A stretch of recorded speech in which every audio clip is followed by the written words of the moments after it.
Hello, everyone, and welcome to another episode on our channel, English with Altaf. I'm Altaf, and today's topic is a very personal and inspiring one. My struggle to learn English. And I'm Sana. In this conversation, we'll be sharing real stories, honest feelings, and helpful tips based on Altaf's journey to learn English.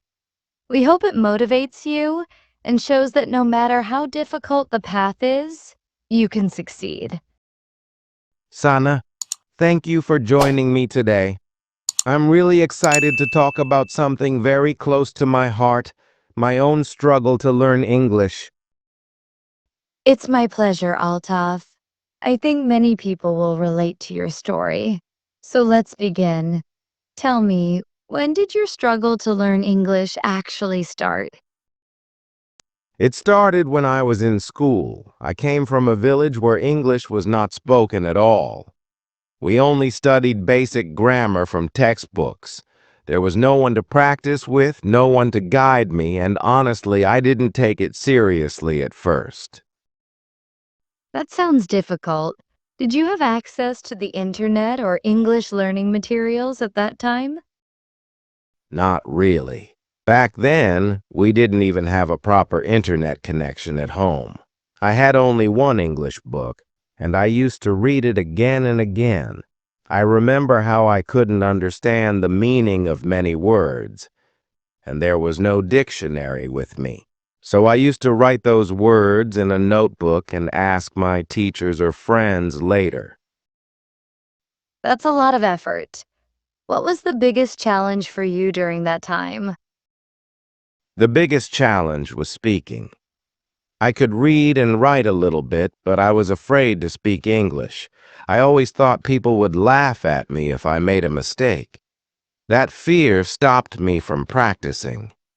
I used to stay silent even when I knew the answer. Fear is something many learners face. So, how did you overcome that fear? It wasn't easy. But one day I realized that if I don't speak, I will never learn. So I started talking to myself in English. I stood in front of a mirror and practiced daily. I pretended I was talking to a friend. Slowly, my confidence improved. That's a great idea. Speaking in front of a mirror really helps. Did you ever join any English classes or courses? Yes, later on, when I moved to the city, I joined an English language institute. That was a turning point. I found good teachers and classmates who wanted to learn just like me. We used to have group discussions, role plays, and presentations. I became more comfortable with speaking. How long did it take you to speak fluently? It took me around 2 years of serious practice. I watched English movies, listened to English songs, and followed YouTube channels that taught English. I also started writing a daily diary in English. It wasn't perfect, but it helped me think in English. That's a very smart strategy. I'm sure it will help our viewers too. What motivated you to keep going, even when it was hard? My dream. I wanted to become an English teacher. I wanted to help others who were struggling like me. That dream gave me energy even when I felt tired or frustrated. That's really inspiring, Altaf. Many people quit when they don't see fast results. What message would you give to those learners? I would say, please don't quit. Learning English is like growing a plant. You water it daily, give it sunlight, and after some time you see flowers. Practice every day, even if it's for 20 minutes. Speak, read, write, and listen as much as you can. Mistakes will happen, but don't be afraid of them. Beautifully said. Mistakes are part of learning. What was the most embarrassing moment you faced while learning English? Oh, there were many. But I remember one time in front of a group I said kitchen instead of chicken. Everyone laughed, and I felt so embarrassed. But later, I laughed at it too. It's okay to make mistakes. Now I teach others how to pronounce words correctly. That shows real growth. How do you feel now when you speak English? Now, I feel confident. I'm not perfect, but I'm not afraid anymore. I know that learning is a journey. I still learn new words every day.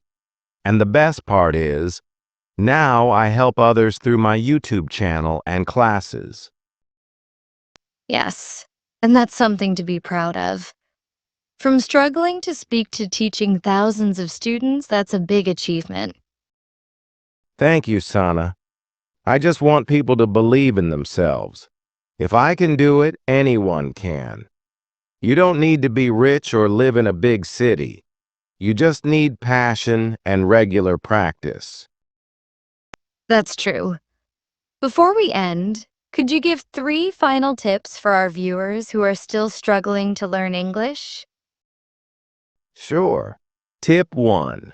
Don't be afraid of making mistakes. Speak as much as you can. Tip 2. Surround yourself with English Watch videos, listen to podcasts, and read books. Tip 3. Be regular. Even 15-20 minutes a day is enough if you stay consistent. Thank you, Altaf. That was very helpful. I'm sure our viewers learned a lot from your journey. Thank you too, Sana, for being part of this episode. It was great sharing my story. Before we sign off, let's remind our viewers what we covered in this video. Yes. In today's video, we talked about my struggle to learn English, from my village background to becoming a confident English speaker. We discussed the fear of speaking, the power of practice, learning from mistakes, and the importance of daily effort. And we shared helpful tips like talking to yourself in English, watching English content, and writing a diary. We hope this motivates our viewers to keep going. Exactly. So if you're on your own English learning journey, remember, never give up. Thank you for watching this episode on English with Altaf. Don't forget to like, share, and subscribe. See you next time. Goodbye and keep learning.